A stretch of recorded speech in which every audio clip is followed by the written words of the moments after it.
Hi guys, it's Rihanna. Welcome to my season 1 review of Penny Dreadful. If you've not seen this show before, I'm going to do half spoilers, half non-spoilers for this review, and I'm going to start off with the non-spoiler section. So the basic plot of Penny Dreadful is that in Victorian London there is this team of supernatural hunters, like werewolves, vampires, set up against Victorian London. There's also literary characters in there like Victor Frankenstein, Dorian Gray, and some characters from Dracula as well.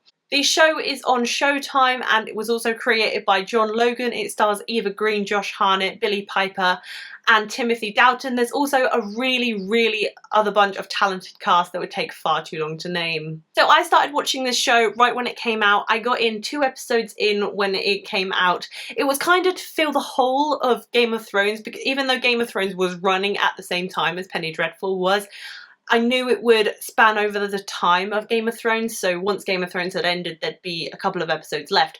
So that was just to fill my Game of Thrones little hole, and now I'm obsessed with the show.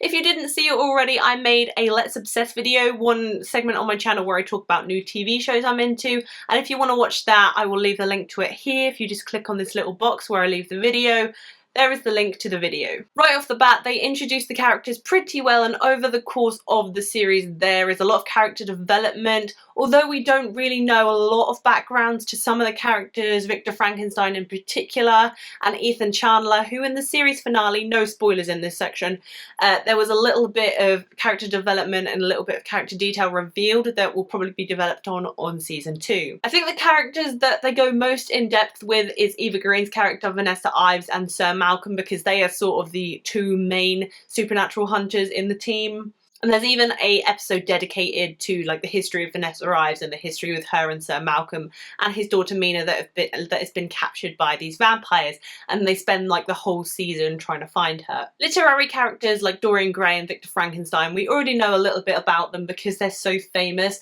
Dorian Gray is obviously this really big literary sex symbol, you could call him, I suppose. He allures everyone. Everyone's attracted to him. Girls, boys, it doesn't really matter. Frankenstein is obviously the creator of Frankenstein's monster. And honestly, in this show, there is one of the most accurate portrayals on media of Frankenstein and his monster. Ethan Chandler is the American gunslinger who's come over to London and joined these supernatural hunters. He's played by Josh Harnett, and in the beginning his character isn't exactly the most significant character in the show, but as time goes on he becomes so significant and he carries scenes on his own. Like, the acting is spectacular from all of the cast. Another person in the show is Billie Piper. She plays Brona, who is a London prostitute, and she's got tuberculosis, so she's dying.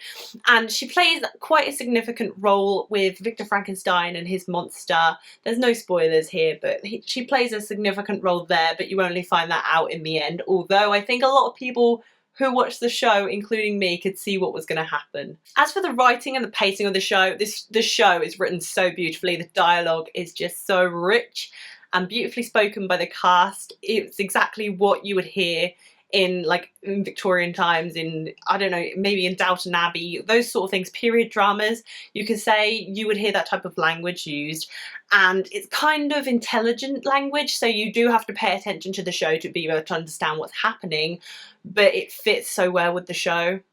Although it does take quite a lot of time to sort of figure out what it wants to be, whether it's a horror, whether it's a thriller sort of thing, and to sort its plot lines out as well, because obviously, because there's so many different characters, you have so many different plot lines going on at the same time, and I think the show sort of just needs to figure out which way they want to go with those plot lines. And also there are some things that happen in these episodes that I will explain in the spoiler section later that are kind of undeveloped in episodes afterwards. There would be like a really major thing going on, and then in the next episode it's like it's never happened.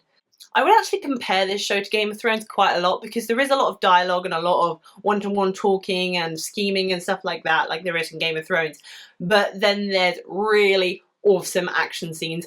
Probably not as many as you would like to see. Like in Game of Thrones there are a lot, and in this show there's 8 episodes a season. I would have liked to have seen more action scenes, like with the vampires, with different supernatural creatures. It is such an intense show, but like I would have just liked to see more action sequences. As I've said before, the acting by all of the cast is just amazing. Eva Green especially is Vanessa Ives. This isn't really spoilers, I'm not gonna lie. She has to be possessed as the devil and as several other characters, and she's just fantastic. The way the characters are developed, you really care about them by the end of the season. You care about what happens to them, thank God, because there is so many different characters. And I'm going to compare to Game of Thrones again, because in Game of Thrones there's so many different like storylines going on, you know, like Stannis, Arya, King's Landing, the Wall, and stuff like that. Sometimes you just get lost, you lose track of characters. Like I said in my Game of Thrones review, that I didn't really like Stannis just because I don't really follow his story that well. But in Penny Dreadful, because these characters are all in the same place and connected, you can follow their stories better. It can get a little bit boring sometimes listening to them one-to-one talk in really quite long conversations, but in the end it does deliver what you want, like a really thriller horror, I would say. It's a horror show. There's a lot of blood, a lot of supernatural creatures. It's kind of satisfying in that way. You really want to get a show that is just gritty and amazing, which this is what Penny Dreadful is. For the first season, I'm actually going to give it a win rating, because I think in the second season, like a lot of shows in the first season aren't great, and they're just trying to figure out what they want to be, sort of thing. So that's what I think Penny Dreadful is, season 1. And season 2 I just know is going to be so much better, because these days with shows everything just steps up a notch in season 2 and seasons after that. But that's why Penny Dreadful was a win and not an epic win, even though I really enjoyed the show, and I do recommend it if you like things like Game of Thrones, Vampire Diaries, Supernatural, True Blood especially. It's basically a mixture between True Blood and Game of Thrones. If you like this video, please be sure to give it a thumbs up, and if you haven't already, please subscribe to my channel. I do TV reviews when the TV shows wrap up, and I do film reviews and trailer reactions, Film News Friday, and all that lovely stuff. Thank you guys for watching. I'll see you very soon. Bye!